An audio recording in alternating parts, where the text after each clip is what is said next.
Festival Aceh Internasional Percussion di Stadion Bismillahirrahmanirrahim. Have you heard this story about a beautiful place? A place that makes you feel restful.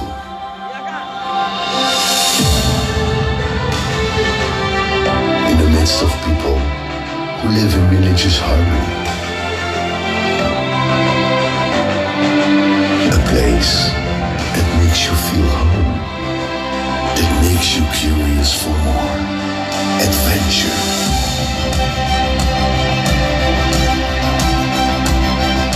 Start your journey.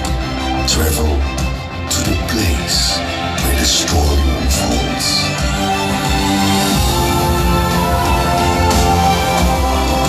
Feel the sea breeze caress your face, and the sound of the waves breaking your consciousness. That you can see them through the beauty of woven fabrics.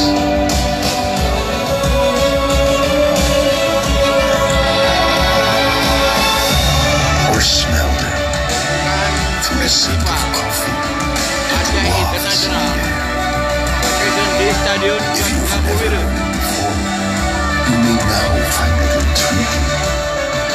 You may want to know every square inch of this place.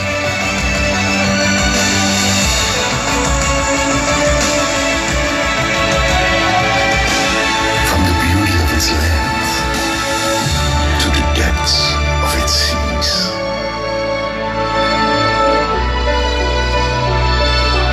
What an amazing biodiversity.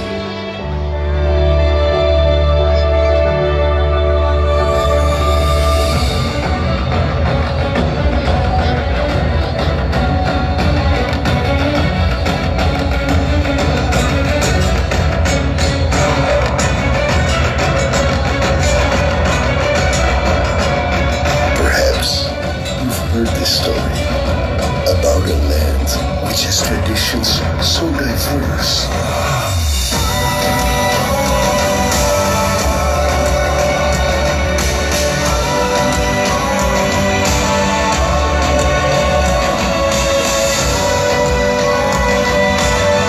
Meet these friendly people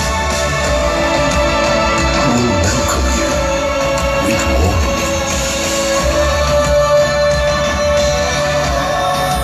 After all, welcoming guests is their tradition. The light of Aceh. Wonderful Indonesia. Kami ucapkan selamat datang kepada PLT Gubernur Aceh yang diwakili oleh Asisten Perekonomian dan Pembangunan Sekda Aceh. Kami ucapkan selamat datang juga kepada Bupati Bireun, Forum Komunikasi Pimpinan Daerah Aceh, Kepala Dinas Kebudayaan dan Pariwisata Aceh, Forum Komunikasi Pimpinan Daerah Kabupaten Bireun, Satuan Kerja Perangkat Kabupaten Bireun, Ketua DKA Bireun, dan juga tokoh masyarakat dan hadirin sekalian.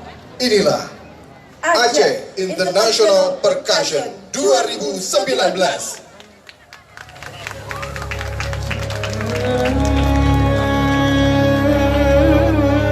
Dengan bismillah lun mula kalam dengan nama Tuhan sidra yang esa dahulu pencahaya Nabi hai tamat dengan janji Allah.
wong dumna jarolon siplo di atu ubun. Assalamualaikum luntu ko sapa.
Kalian bisa.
akan nonton.